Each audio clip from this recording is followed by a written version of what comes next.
So in this video, we're going to do some practice on foreign exchange, and it really just relies on knowing some of the basics from the lecture that we did not too long ago here, L10.3 Forex 1. So that's on page 6. We're going to unfortunately not be able to do the simulation electronically, but we'll kind of get through it as best we can.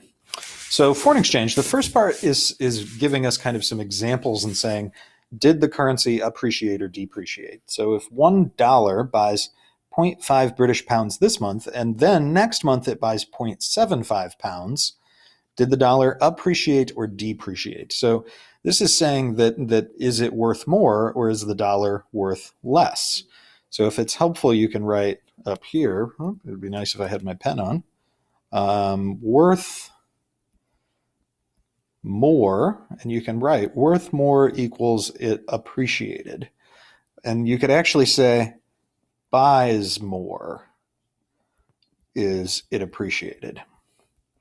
And obviously the reverse would be if it buys less, it depreciated. So in this case, the dollar was buying 0.5 and now it buys 0.75, so it has appreciated against the pound. Now, the pound in this case, just this question isn't asking this, but the pound depreciated, right? By definition, if one currency is appreciating, the other one has to be depreciating.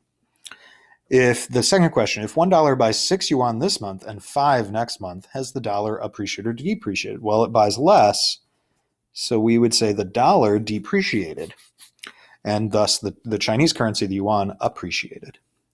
If American tourists increase their visits to Japan, the supply of dollars will blank, the demand for yen will blank, the dollar will appreciate, depreciate, and so forth. So think about this one here.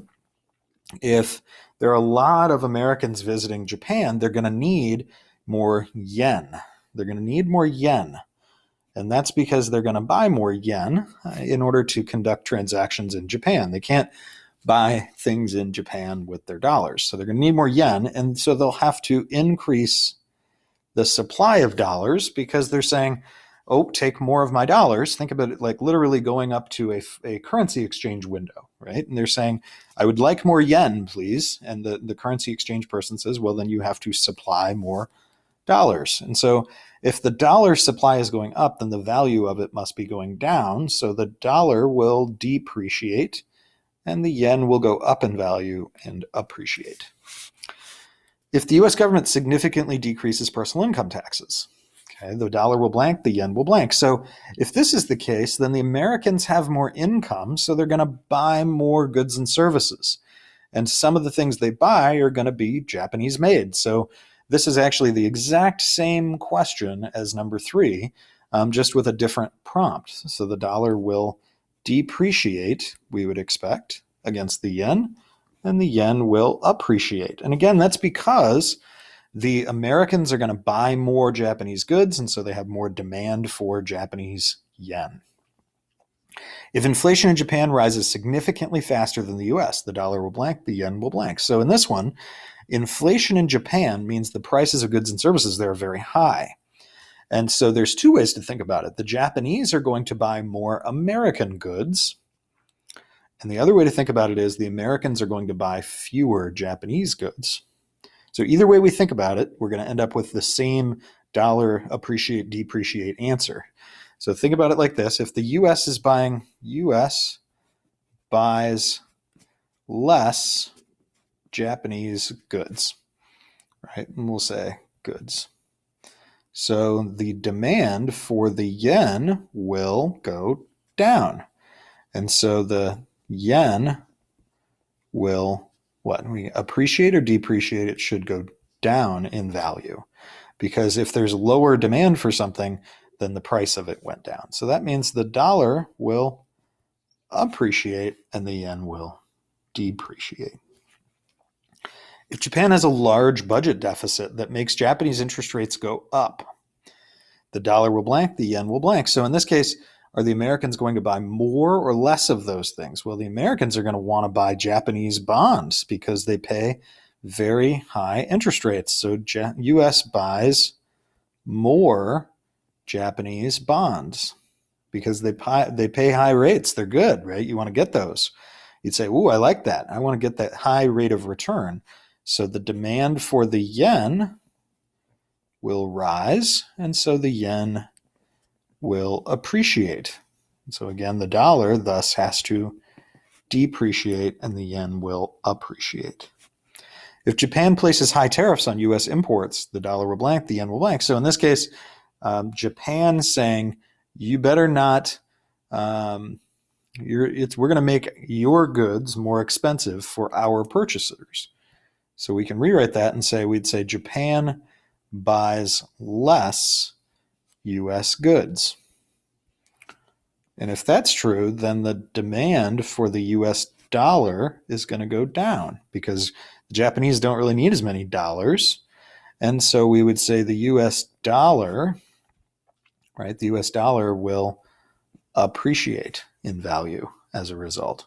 Or sorry, nope, I had a brain fart. It will depreciate because it's going to go down in value. Depreciate and appreciate. And if the US suffers a really larger recession than the Japanese, then the Americans are going to buy less Japanese stuff. So US buys, and again, I'm rewriting this because I think it helps to think through this, buys less Japanese goods. So there is a decrease in demand for the yen. So the yen depreciates.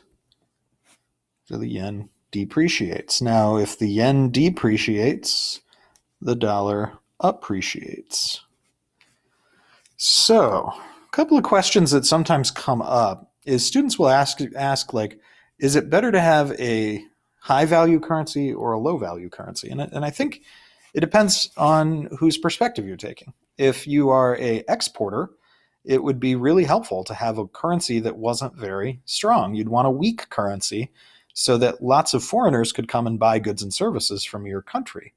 But if you primarily import things, right? If you're a consumer in the United States and you import lots of your goods and services, you want your currency to be very strong so that you aren't paying very much when you go to convert. So that's sometimes the question that comes up after doing these practice problems. So let's do a couple of more here. Oops, I dropped my pen.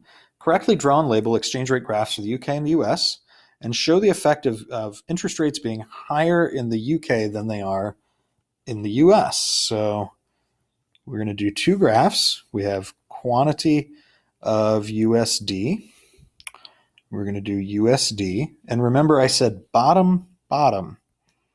So the USD goes on the bottom here, so that means the GBP, the Great Britain pound, goes on the top, the numerator. And then we have quantity GBP, and we have on the bottom GBP and US dollars on the top. And then we've got, boy, that's wonky, supply, that's an S, I promise, and demand, and we have demand and supply. And it says that real interest rates are going higher in the UK than they are in the US. And so what we would expect is that Americans would want to move their money into the United Kingdom to get that higher rate of real interest. So they would experience a higher demand for GBP. They would say, I want to buy all those British assets. And so there's more demand for those British pounds. Now, when you walk up to that foreign exchange counter and you say, I would like some more British pounds, sir, ma'am, please, they would say, okay, supply more US dollars. So you have to bring more dollars. Now, we can see here the dollar and the pound. What happened to their values? We're going to change colors here to spice this up a little bit. The pound went up in value and the dollar went down. So UK appreciated, US depreciated. And then it says, how will the change in value of the dollar impact the balance of trade in the US? In other words, is the US going to sell more or less goods as a result of this? And so the dollar is lower in value. So US net exports would go up. That's because the dollar is cheaper, and so we will export more, we the Americans, and we would import less. But the UK, it would see its net exports go down as a result because its currency is very, very valuable. So it would say imports would rise and exports would fall at the same time. And that's the idea of those two accounts balancing, right? The real interest rate reflects the financial account. If there's money flowing to the UK because of real interest rates, that means there's money flowing into the UK on the financial account, but the money is flowing out of the UK on the current account. Now, this last part here, I'm not going to do with you. It was more just an example to see how to convert from one currency into another. It's not terribly complicated. It involves basically just converting units from one to another, and it's more of a joke than anything. So I hope that you are a little bit better acquainted with Forex, and I'll see you next time.